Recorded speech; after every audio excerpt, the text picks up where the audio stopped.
Di sebuah rumah besar di pinggiran kota, tinggal Ratri. Seorang perempuan yang masih terlihat anggun meski usianya melewati 40.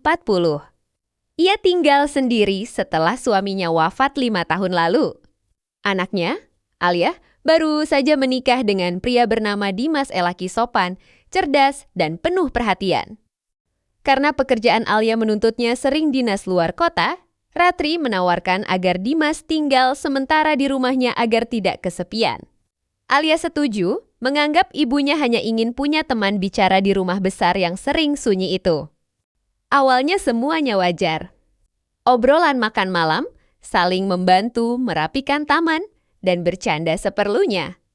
Namun perlahan, Ratri mulai memperhatikan sesuatu yang tak seharusnya ia rasakan. Dimas mengingatkannya pada masa mudanya sikap baik, tutur hangat, dan perhatian yang seolah menutup kekosongan yang ia pendam selama bertahun-tahun. Sedangkan Dimas yang merasa dekat dengan Ratri karena sering bertukar cerita, mulai mengagumi ketegaran perempuan itu. Kekaguman yang lama tumbuh terlalu jauh. Suatu malam hujan deras, listrik padam. Mereka duduk berdua diterangi lilin. Hening yang panjang membuat suasana berubah. Mata mereka bertemu terlalu lama. Keduanya menyadari ada batas yang seharusnya tidak boleh dilewati. Tapi dalam sekejap kelengahan, batas itu roboh. Sejak malam itu, rumah terasa berbeda. Ada ketegangan yang tak terlihat namun sangat nyata. Dimas menjadi gelisah, merasa bersalah setiap menerima pesan I love you dari Alia. Ratri semakin tenggelam dalam penyesalan. Takut pada apa yang telah mereka lakukan, puncaknya terjadi ketika Alia pulang lebih cepat dari dinas. Ia merasakan perubahan sikap kedua orang itu. Tatapan mereka tak lagi natural, terlalu menghindar. Sampai akhirnya Alia menemukan gelang milik ibunya di kamar Dimas. Alia terdiam, Dimas pucat. Ratri menangis, bukan marah yang keluar dari Alia, melainkan suara bergetar penuh luka. Kenapa orang yang paling aku percaya justru mengkhianatiku? Tak ada jawaban yang mampu memulihkan keadaan. Ratri memutuskan pindah ke kota lain, menjauh dari anaknya demi memberi ruang sembuh. Dimas dan Alia menjalani konseling, berusaha memperbaiki hubungan yang retak parah. Perselingkuhan itu hanya terjadi sekali, namun dampaknya bertahun-tahun meninggalkan luka, penyesalan, dan pelajaran pahit. Ketika batas dilanggar, tidak ada yang benar-benar menang. Hanya hati yang pecah. Sejak kejadian itu, rumah Ratri terasa seperti bayangan yang kehilangan cahaya. Ia meninggalkan kota tanpa banyak bicara.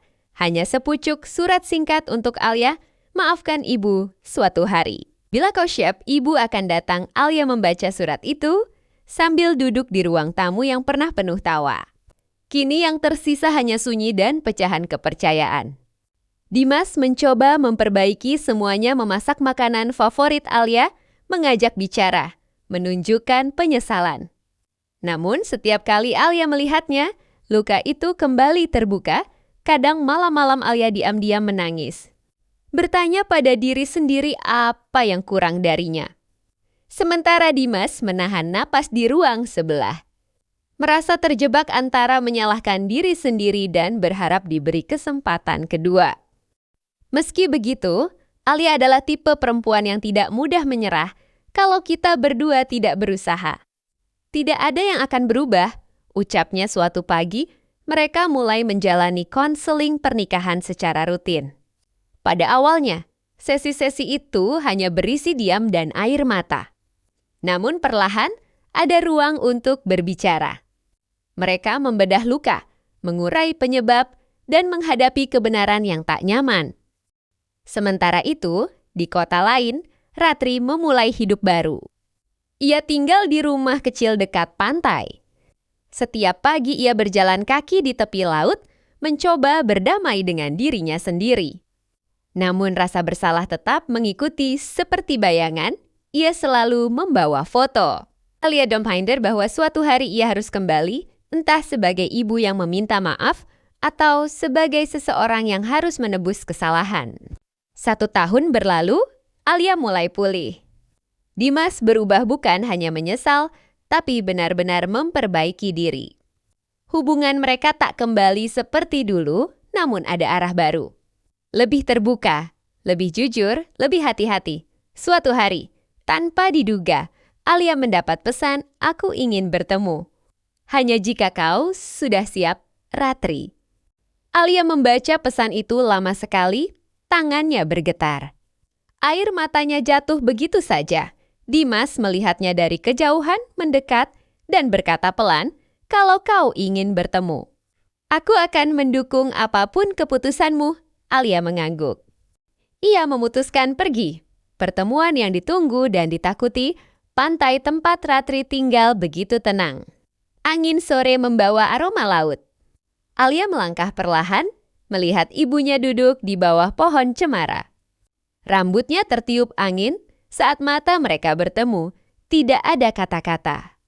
Hanya tatapan yang penuh kisah. Ratri berdiri, namun tidak berani mendekat Alia. Ibu tidak berharap dimaafkan. Ibu hanya ingin melihatmu. Apakah kau baik-baik saja? Alia menahan isak, lalu memeluk ibunya. Sebuah pelukan yang penuh luka, namun juga penuh kerinduan. Ibu sudah menghancurkan banyak hal. Ratri berbisik. "Ya," jawab Alia pelan.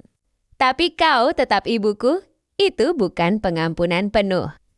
Bukan akhir dari luka, tapi itu awal dari perjalanan memulihkan sesuatu yang sudah lama retak, arah baru. Alia dan Ratri sepakat membangun hubungan perlahan. Tidak memaksa. Tidak menghapus kesalahan, tetapi belajar memahami bahwa manusia bisa jatuh dan bisa mencoba bangkit lagi. Dimas, dari kejauhan, ikut merasa lega melihat Alia sedikit demi sedikit menemukan damai, namun ia tahu satu hal mengembalikan. Kepercayaan lebih sulit daripada meraih cinta, dan ia siap menjalaninya, meski harus bertahun-tahun. Pada akhirnya, kisah ini bukan tentang siapa yang paling bersalah, melainkan tentang bagaimana manusia bisa tersesat oleh rasa sepi, rapuh, dan keputusan keliru yang lahir dalam satu detik kelemahan. Luka yang tercipta mungkin tidak akan pernah hilang sepenuhnya. Namun waktu bersama keberanian untuk mengakui kesalahan memberi ruang bagi hati untuk perlahan pulih. Dan meski masa lalu tak bisa diubah, masa depan tetap menunggu untuk ditulis ulang. Sebuah bab yang dulu ditutup dengan tangis, kini mulai terbuka kembali. Dengan harapan, meski kecil, bahwa manusia selalu punya kesempatan kedua untuk menjadi lebih baik. Demikian kisah Alia, Dimas, dan Ratri. Cerita ini fiktif, tidak untuk ditiru. Terima kasih, jangan lupa share dan like.